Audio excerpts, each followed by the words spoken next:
That's so cool. We'll call the committee meeting.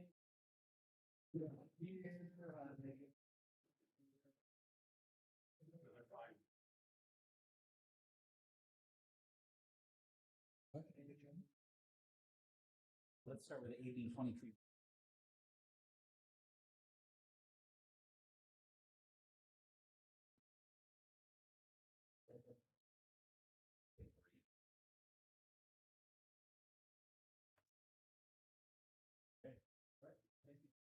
Council members, good to see you on a beautiful, crisp fall day as the sun sets. So I'm going to talk to you about a sewer project, and I'll talk to you about the location, why we need to do it, and most importantly, I'm going to focus on how we're going to pay for it. So imagine if we all walked downstairs, jumped in our cars, drove down 410, took a left, headed north on 214th, went down the windy road, crossed over Sumner Buckley Highway. We're kind of in Spring Haven area. And sewer lift station 20 serves Spring Haven, Stone Creek, and Mountain. Been there, constructed, as built, say 2003. So it's been in operation serving those communities for. And there's a picture of it from the as-built that we got when it was built by the developer of what it looks like. And it's a sewer wet well is basically, that's where all the sewer comes in, and then there's pumps inside of it, pumping out and down to the treatment plant down in the summer. But it's pumped several times. To preserve the concrete, there's a wet well coating. It's about this thick, and it's a polymer. And after time, it just wears out. And this one is at the end of its life. In some areas, it's been removed by some of our crew for groundwater intrusion coming in, because it's down right next to the big storm pond. You see right before Stone Creek. But also, it's just at the end that needs to be redone. So the project does three things. It bypasses the lift station completely, separate set of pumps, so that the contractor can come in, remove the pumps, remove the ladders, remove the floats, remove everything, take off the old coating, prep it, put a new coating on, and then put everything back in and put it back in service. So that's the project, that's the scope. But the most important thing is how we pay for it. So we budgeted about $340,000 in 2003. We got some bids in, and we got a fairly wide range. In your packet, I talked about it's about our high bid was $542,000. It's $419,000. So our public bid process worked for us in our favor. To make this go, we need to use some of the funding that council's allocated for our sewer comp plan. I didn't bring it with us, but it's a thick 3-binder about like this. And your sewer comp plan lays out what you're going to do for the next so many years to keep your sewer service. But it's not a document that has to be done every 5 or 10 years. And in the budget explanation of your agenda briefing, using the money budget for that to make this project go. That's all I had to present on this. Got any questions? I'm happy to answer any. Novice question: why can't you put the same type of material used for piping instead of having a seal on there, which is eventually going to wear out again? Why can't you? What else you can put in there? Make it solid. Not have to reseal all the time. I mean, we don't reseal our pipes in our city. They wear out eventually, but that's an excellent question. So, for example, some of our asbestos concrete water main pipes last forever unless you don't touch them. Problem with sewer, especially when you have a force main going into it, where we have two of this, is it creates H2 gases. And those H2 gases are very corrosive. So it's a corrosive environment. If we all went out there right now, our crews would need to go out there and open the hatches and let it ventilate. Otherwise, you'd be out there talking like this because gases are so much. Does that answer your question? yeah, we got other ones that are doing the same thing, but they're just something like better material to make them last. in the last 20 years, there's been advances in coatings. They keep getting better and better and better. So we're not putting the same coating that was in it 20 years ago. Better one. Hopefully, get another 20 years of life out of it. But the H2 gases just. The other CIP project that I wasn't planning to talk about tonight, but it's in our comp plan, is it redirects the flows from Mountain Creek. It's a force main that's up into the new sewer in 96, associated with the Peak 410 project. So the pipe's not there for us to connect it to, but eventually the problem that's causing a lot of the corrosion at Lift Station 20 go away when that gets diverted. Does that answer your question? Thank you.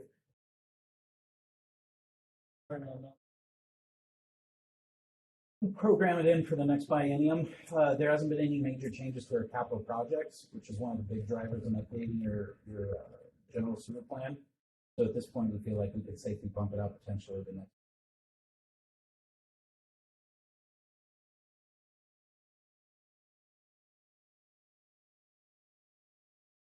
Nope.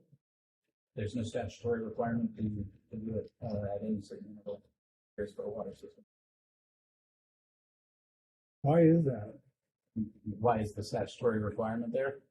Or why is there not? Why is there not a statute? You know, I don't have a good answer for you on that. I feel it's kind of strange, right? Because obviously there is one for drinking water. You think for sewer, with the potential for the mess that can cause and the public health impacts, that they would want you to be regularly updating that as well. But at this time, there just isn't one. So, yeah, I wish I had a better answer I was for you. surprised. I think same thing I was thinking.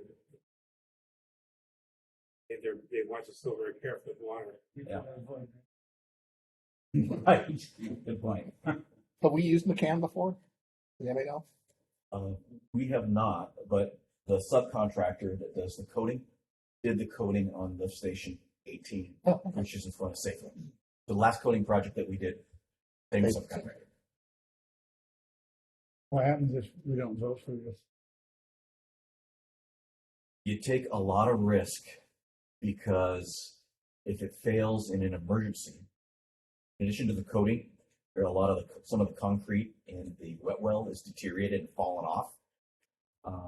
You would be doing it under a emergency basis.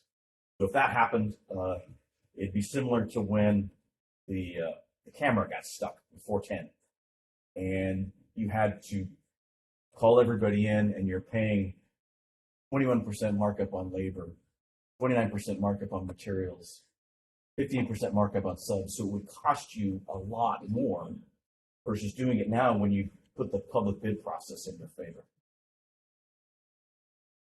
And on the really practical side, with that concrete deteriorating, I'm just afraid that wastewater that gathers in there before it gets pumped out could just start infiltrating into the ground. It's in pretty bad shape.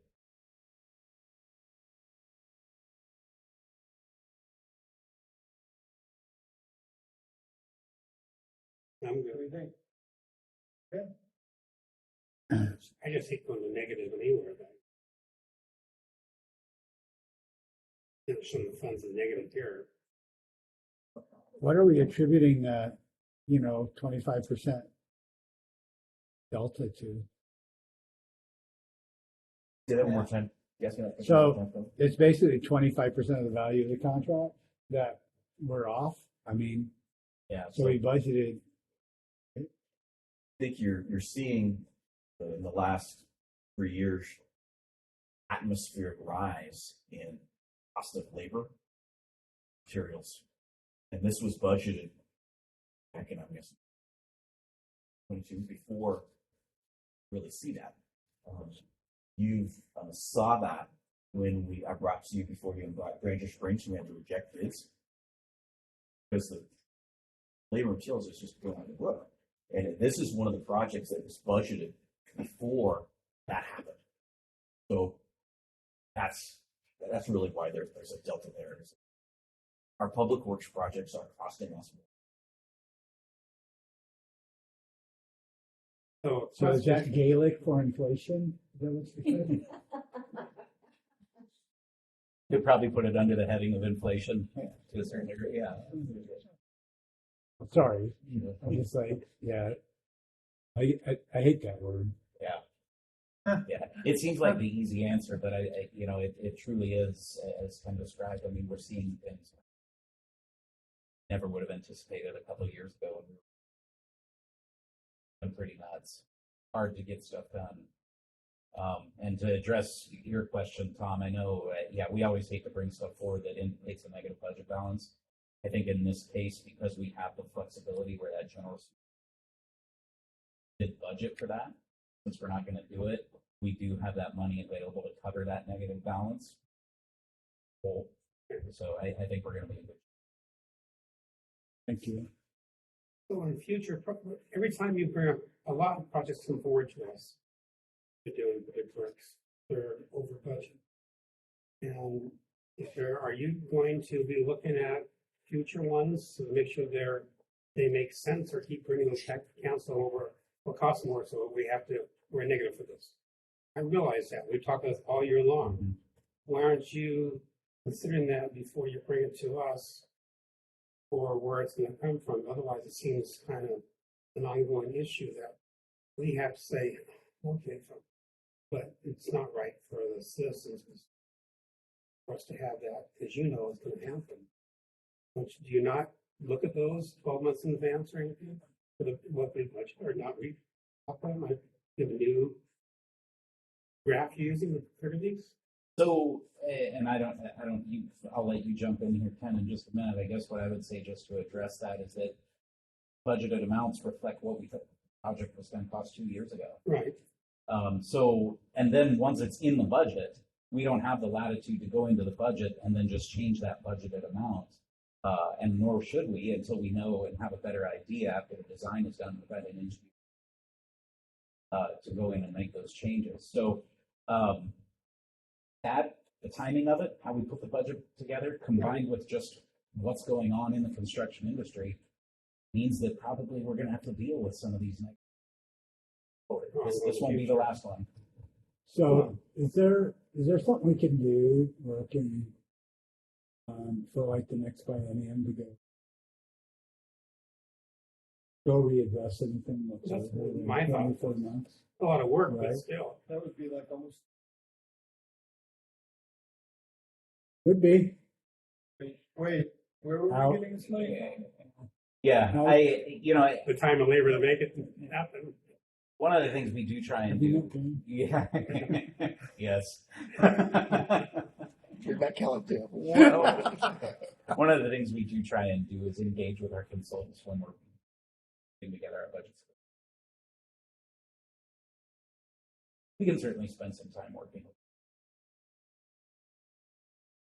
But when you have a year or two gap in between when you do that and when you actually build the project, you're just going to fight some of that. Is it something where we should just look at the budget and say, okay, we're 25% out of bed on this budget, look at stuff and say, we got to cut 25%? Just I would agree with you there, because again, don't like pushing these through on other projects. And they're negative. Well, we're gonna pull from this fair fund and pull from here, and I mean, it's just not the way to spend money properly. That's what I'm planning ahead. I do that for my home budget. Things are costing more, then what am I gonna do 6 months from now? Oh, we'll make those adjustments. Afford that. Same thing should go with the city too. So if you're seeing these 20 or 25% off, then I would think next year when you do the new budget, then a cushion should be put in there to help offset these because you planned ahead. Problem. Without having to redo them all, what's the average or going over? And then put that money aside for overages. That whoever council didn't decide wants to turn these things down, they need to be done. If you don't have the money for them, it doesn't make sense to me. I mean, you're getting the money for this one, but it's going to catch you in the butt here eventually. And so I would just like to make sure and reassure you that we are doing our best available with the information we have at the time to budget for these projects. Well, I know that. I don't help that. It's just anything's costing. No, we're caught in a wild point, right? Because of it's not over yet either. I was listening to the CEO of a large company saying that they're pretty sure prices are going to get worse or stuck because all the organized labor is renegotiating. And all of those labor costs are delayed, right? And we're gonna see the hit. So, and it's just begun. Yeah, I believe that. There's still a lot of organized labor that has not negotiated. This would be worth discussion at the workshop. That's what I'm after. I'm just trying to create a dialogue so that we can do it. In case I'm not here. If I'm here, he's here, over there. No, I appreciate, I definitely can I appreciate can the come with comments. the citizen anyway. Well, yeah, you know, I mean, we have a council retreat coming up that first weekend in March. That's what I meant, not Or, oh, workshop. I okay, meant yes, Yeah. retreat. Yeah, that's what I thought. Whoever's, I meant what he meant. I didn't hear what he did. that would be, you may have several new council members coming for discussion, but this is an issue we're facing. Yep. We need to look. At least two. Hmm? At least two new council members. Yes. I appreciate that. Well, only two. Okay. I'm good with that. Are we also put that one on the It's- regular opening? Projected for consent next week, but I mean, you can, whatever you want to do. I'm okay. And they have a way to cover it, right? Leave it on We're not- consent, Yeah, we're not leaving. It's not like we're on this, So, another place someplace. and now we're gonna do that res- Yes, please. Okay, so, when you, it's kind of a sister, coating the wet well. So, doing these types of projects require a specialty inspection. You may say, sort of a base inspector, or National Association of Corrosion Engineers. To do this type of work, you've got to take the coating off, make sure that the concrete is a certain moisture content, making sure it's a certain roughness content, and then so it's got to be the right temperature, and the stuff is put on hot. So also the project requires some insulation of the grout curtain, back sealing for some infiltration that's going on. Requires a special inspection. In addition to making sure you're doing pay estimates and tracking the paperwork. So what's in front of you is a professional services contract with the construction management services from HANA. And they have provided similar services, similar projects for myself, wife. Some done great work. So again, I want to talk to you about the reason why we're doing it, but also how we're paying for it. Same way we're paying for this one is we're using the money set aside for the sewer complex. Takes all of it to make it go. But the not doing this sewer project, agree with if the sewer wet well failed because the concrete wall went away, it would be a very, very expensive fix. So that's all I have to prepare to talk about. Again, I'm happy to answer any of your questions. Well, you answered my question about making sure it's sealed properly. Thought about this and how's that gonna adhere to it? It'll probably an issue, but they completely sealed on the inside. You have certain time of year to do that then. Time to do this actually is in the wintertime. Make a little cocoon to get the right temperature, but you want to do it in the wintertime when that storm pond has got water in it and you can see the infiltration coming in, right? Interesting. So you install your leak protection, your grout curtain, and your stand back and make sure it works. But doing it in the summertime when you have no groundwater I think would be difficult to do because you wouldn't know if you fixed the leaks. So December, January is the time to fix infiltration into your sewer system. Does that answer your question? Yes, it is. Thank you.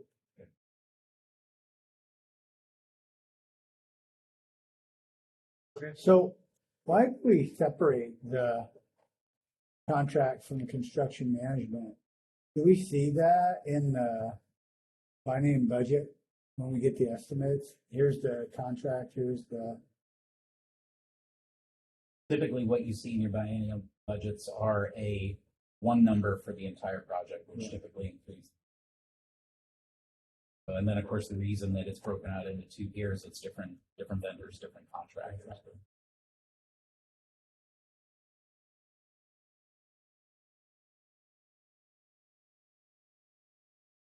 Yes. All right, you can leave it there then. Now we can just go back to the beginning of the The agenda. agenda. Yeah. Hearing is in my services. Thank you guys. Good job. Appreciate your help. no problem. Thank you. Sorry, I'm grumpy. You grumpy, Kelly? I'm grumpy. Okay. Oh, what, you had to ask. I was like, I'm hurt. I was like, you seem like you're in great spirits. Help me out here, guys. I haven't seen anything new, so. So now you're next. All right, so hearing examiner services, so back in, March, the council approved a contract with Andrew Reed and Sherbuckin Law Legal Consulting to provide hearing examiner service.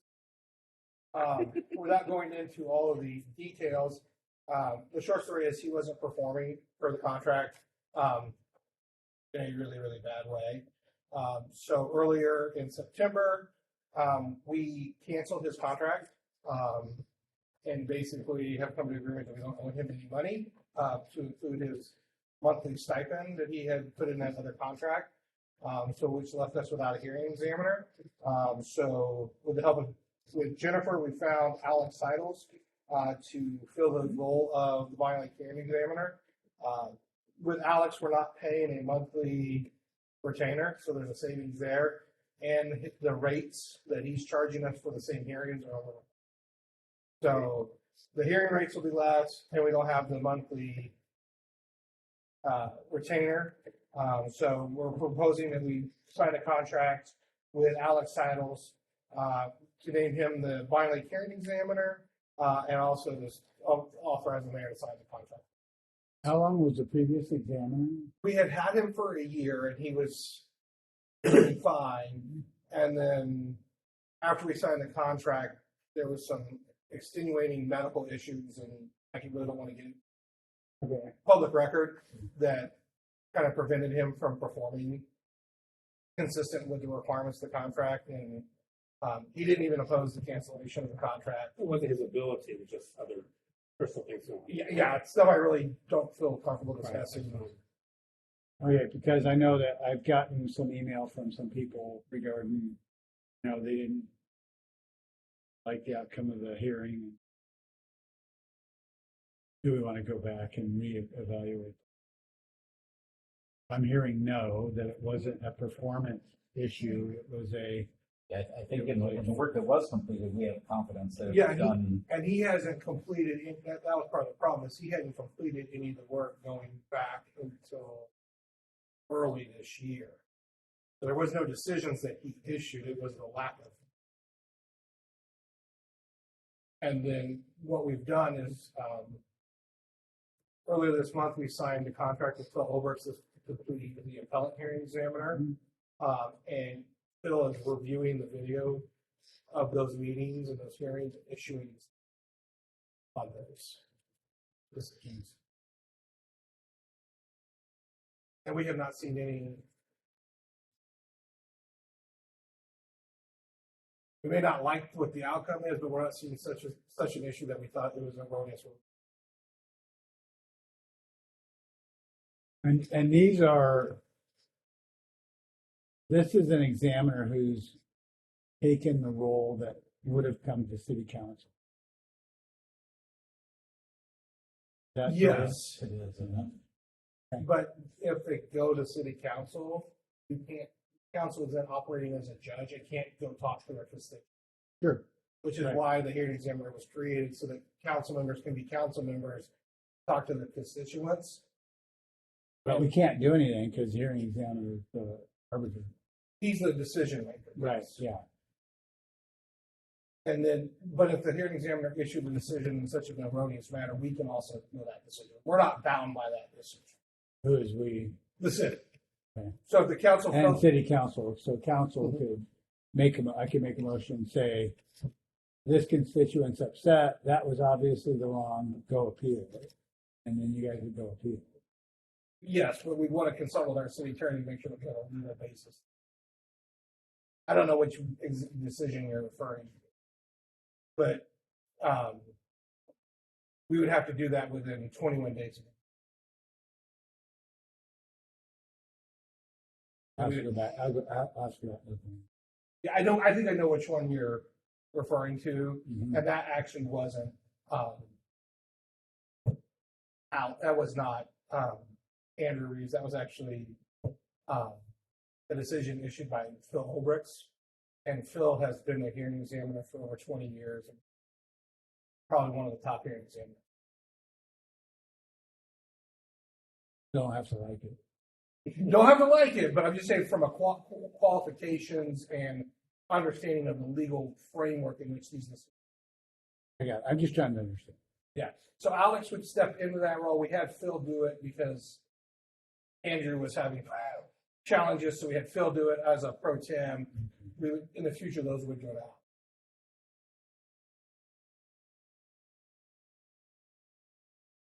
You need to have one, and sounds like he's good, so.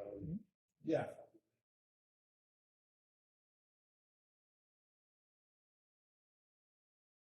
I don't want this on consent, though. I think that Regular council agenda needs to understand. item? Yep, CDC issues, yeah. okay, thank you. Thank you.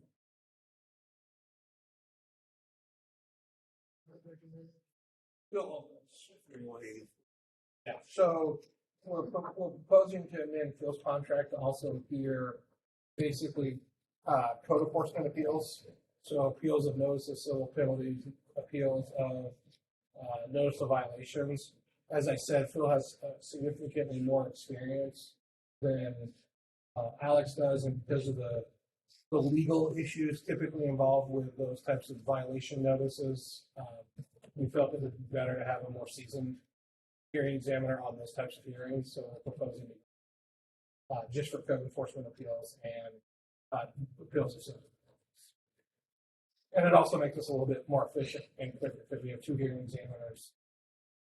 And I will say, as a caveat, the hearing examiner system in Washington, there's not a lot of them. And so having a couple where we can balance between means we can just keep things moving a little faster. This would allow kind of a differentiation.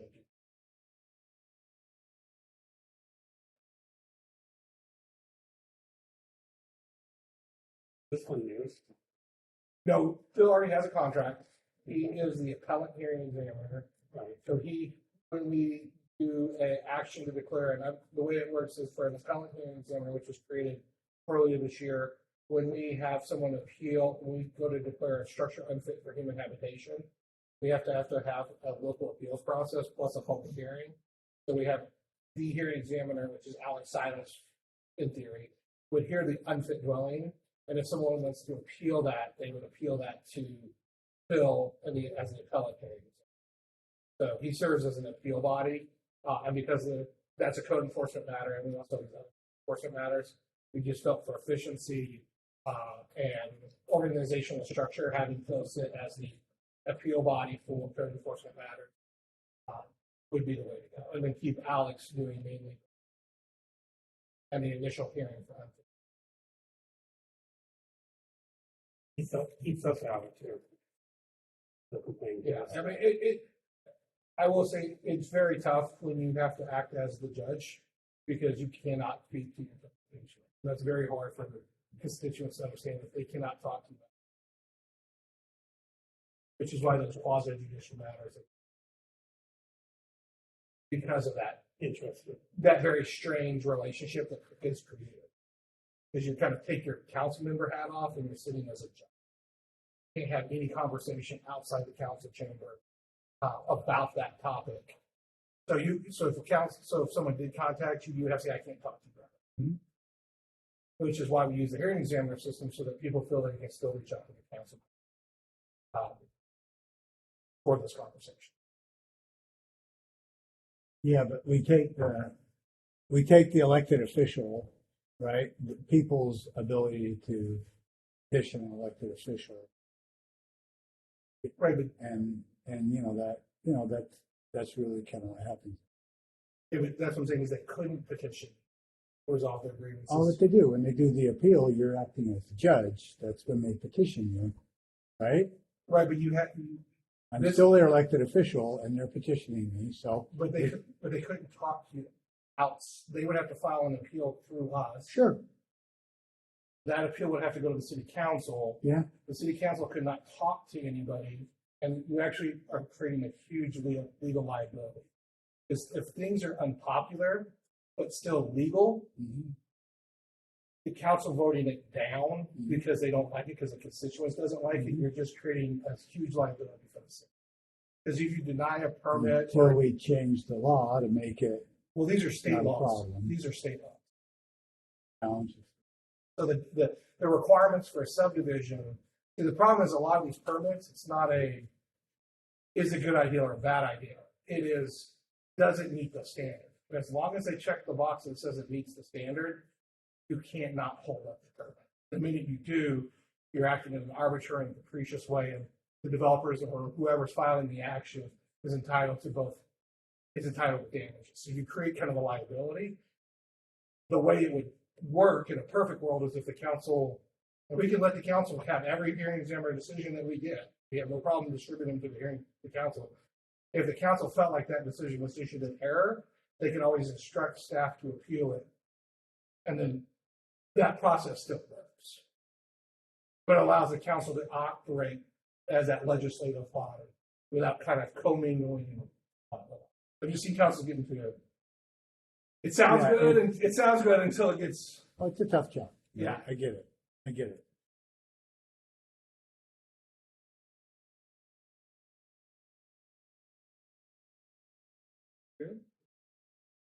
Kelly, Yeah.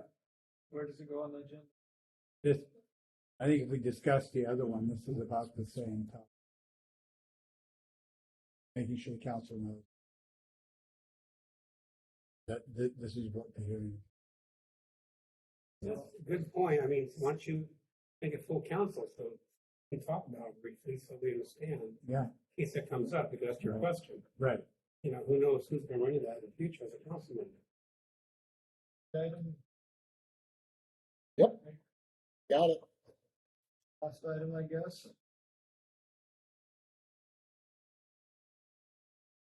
Stormwater and.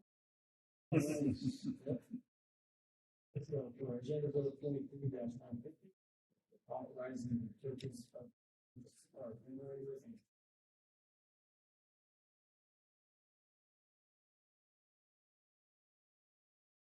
So we're gonna try to post this budget. Phase one. Ordering and securing equipment because of the long lead times that we're at. Security generator. Phase two, we're gonna pull all of it. Depending on the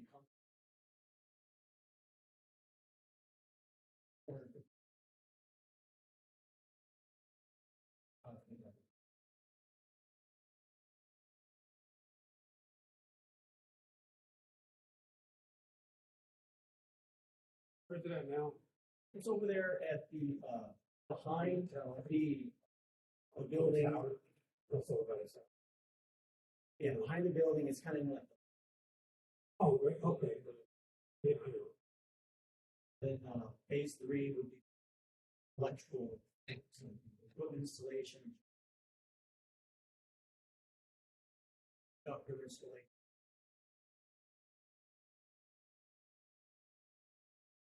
Bridge two is our.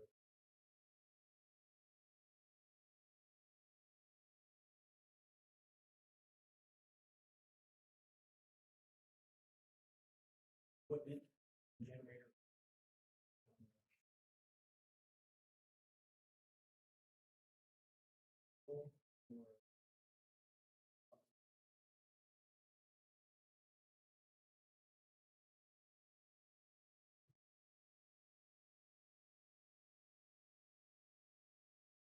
Establish the company authorization.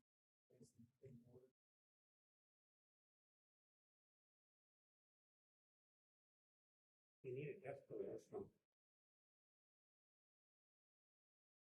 Do we need it desperately? If I don't vote for this, what happens? Well, You don't, so the kind of, excuse me, You Andrew, don't the buy kind it? of the, That's- one of the ways we ran into this was during the Sumner Grade fire. Right. Yeah, So we found out that our existing generator there was woefully undersized. I didn't power up the heating and air conditioning. And so we had an emergency operations center activating for 3, 4, 5 days, without any air conditioning. It was very hot out. yeah. Had doors open, had, Smoky, hot, smoky. hot and smoky, people wandering in, unsecured because we weren't able to secure the building because we had all the doors open. I mean, that's an extreme example, but, But it's for them. yeah, it is our designated DOC. Well, we're planning on upgrading the whole building in the long run as it is, so. Kind of what I was wondering. What's the chance that we're gonna come back and revisit this once we figure out what we're doing with that? So this is, if I'm not mistaken, this is correctly sized for to power the whole building. The whole building. Even when it's a jail? Sorry. Even when it's a jail? If it's in the building, it's Right now, this generator would be sized to power the whole building as it exists currently. Current, right. So if we change it, then we may have to change it. here. Anybody looking at sizing?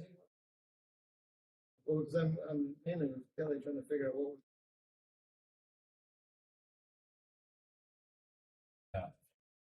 So as part of your mid-biennial budget amendment that you'll be seeing in the coming weeks, there is a decision card that we're asking for approval for $50,000 to have somebody come in and do a facility study of the building to figure out what we want it to be when it grows up, so to speak, and fire moves out. Got that going on. And then, as Andrew said, this is ARPA funding, which has to be expended by Yeah. end of 24. I think it was Yes, end of December 24. 31st, 2000. Well, it's gonna take so long to order, to get here once he orders it too, it's another big problem.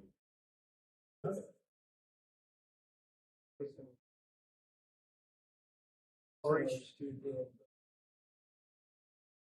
So RH2, they gave it as built. So it's gonna have all the panels, all the loads. Which is. We also visited the.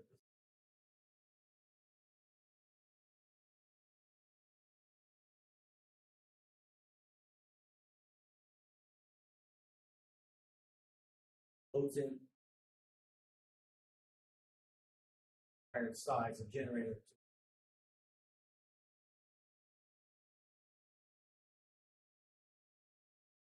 I just don't understand.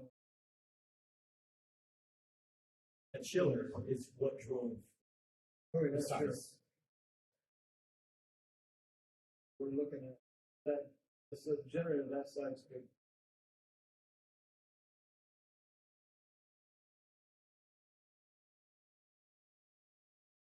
Like 1,000 watt. 1,000 amps per phase.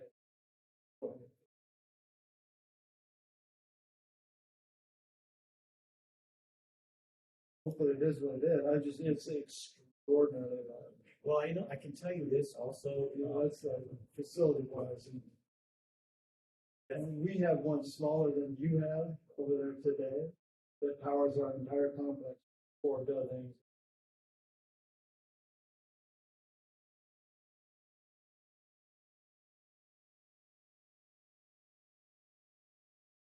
They engineered it, I guess. Hopefully you guys have looked at it, because I'm telling you, I don't know what did you end up with the public safety building? It's an 800 kilowatt.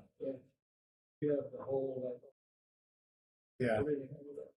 and you have heated floors in there. In building B, we do have some heated floors. Does that heat the Although room? that's or is natural that gas. just In the floor? shop. That's just the floor. That's just the floor. That's not radiant. Hopefully as long as John.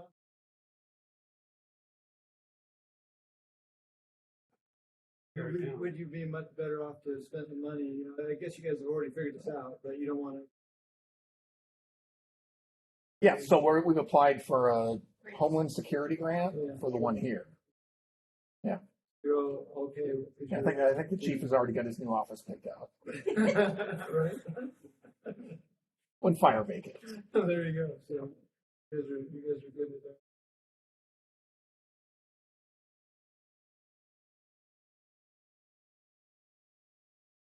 Kelly or Yeah, I'm just really nervous because, you know, what are we gonna do with the building? I know some council members have like radical change. yeah, I don't know.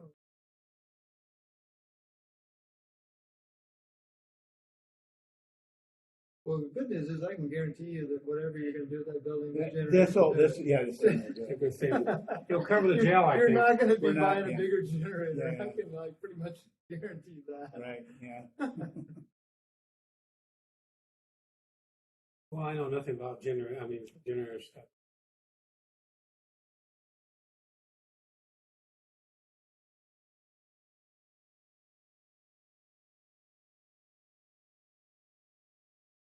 You know, we're gonna use the building, you know, it's not a good push to kind of like level it off and build somewhere else. Right. You know? Okay. Well, What do you off think? and rebuild What it. do you think? You comfortable with it? Yeah, since it's for the, I don't know. 'Cause- I wouldn't be upset if somebody wanted to delay it a little bit, but you know, it looks like staff and everybody's been, you know, haven't heard a lot of. Oh no! Oh wait, we're gonna like. Does we need this to have make that the into 25% inflation? Right? But Oh, this, we know what the cost is. yeah, this one's based on an actual Actual quote from the proposal. supplier, so Yeah. we feel we're fine. We haven't exceeded the window for the quote. No.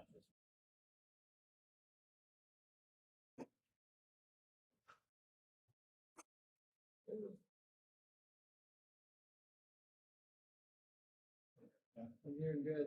This is a consent agenda item. Thank you.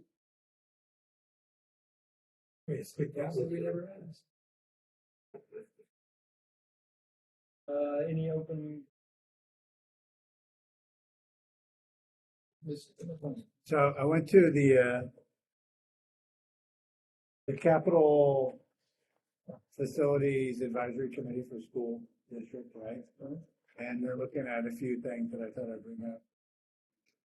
They were looking at a roundabout over by Bonney Lake High School to help relieve the traffic. I pointed out to them, there were some complaints that the city is slow walking things there. There's a 4-lane road leading to that intersection, 2 lanes going away.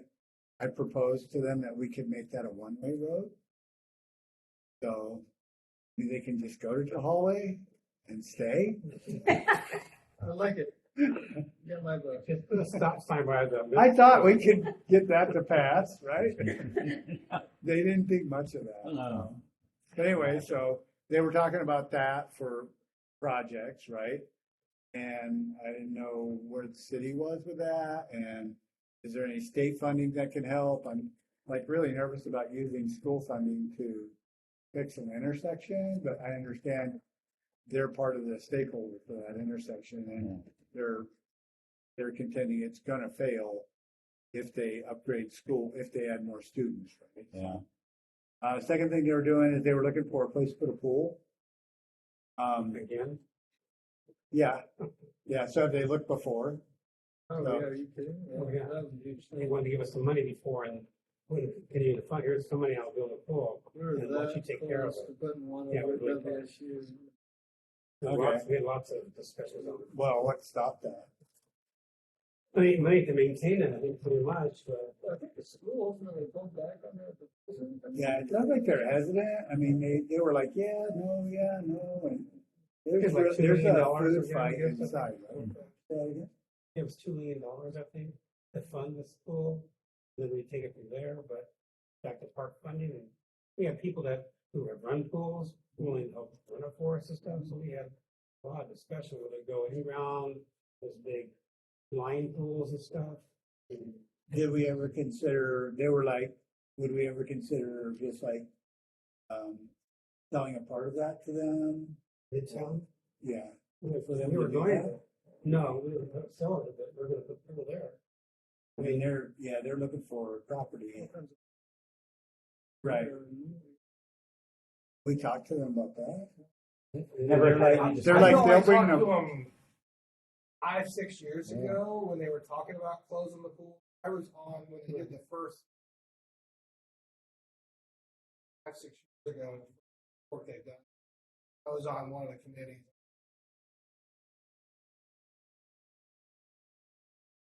About they the brought- pool. They brought Des Moines up quite a few Oh. times. Yeah, I told them not to touch the Mount Rainier. Based on our experience with the Mount Rainier. And then I know when eventually the city did take over the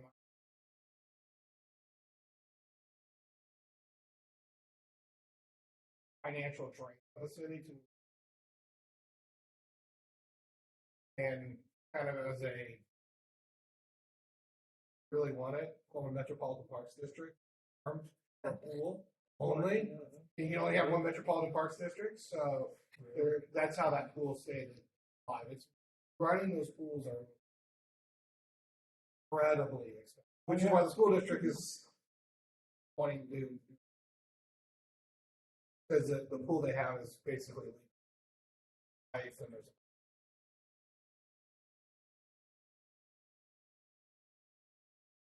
People not being able to swim.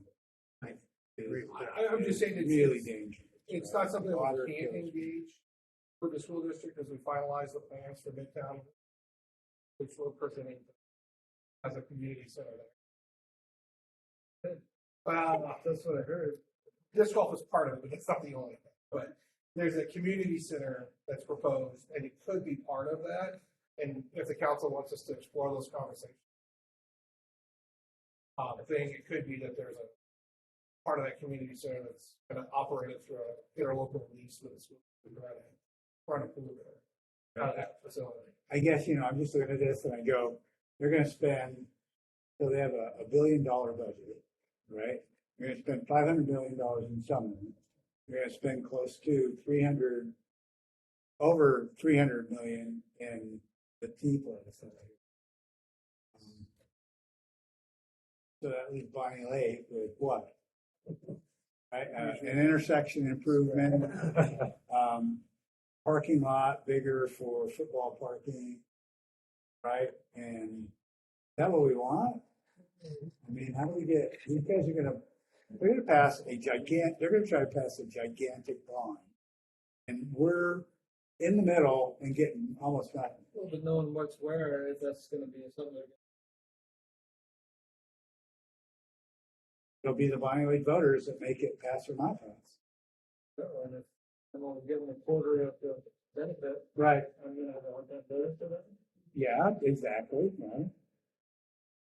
I don't know if it impacts, I've not been a part of any of those discussions, but, the school district has in the last several years, they built a new Emerald Arts Center, Bonney Lake High School. And so, hey, I understand where you're coming from. I just wouldn't want to projects.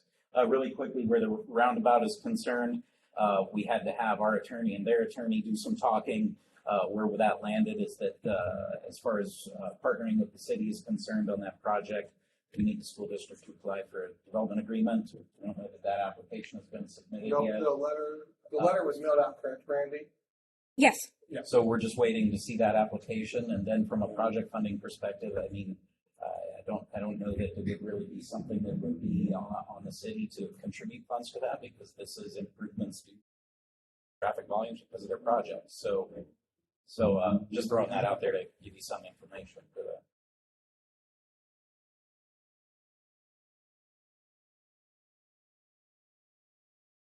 Doesn't come to council for approval? Yes.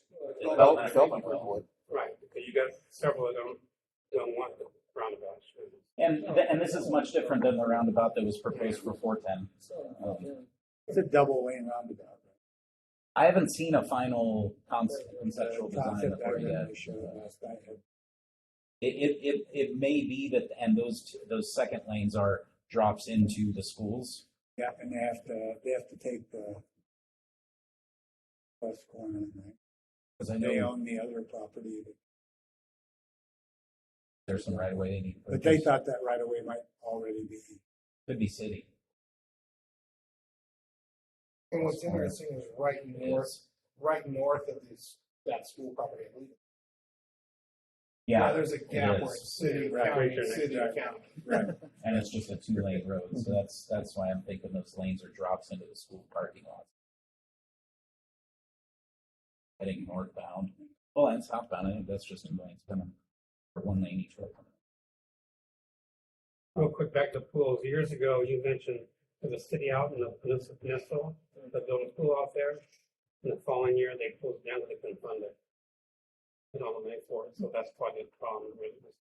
If you're going to do it, it's something that needs to be kind of a school district. Yeah, I think I'd prefer to lease them the land and let them build it. Even just use some part I of mean, the they're building. just struggling with land. Even Yeah. use some part of the building. Because it can help offset the cost of building. Sure. Center. And sure.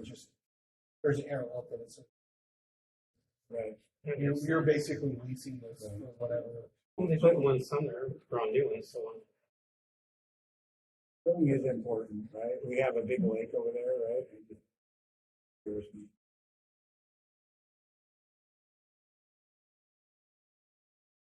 Oh, I got it. That's good. We're done then. Thank you.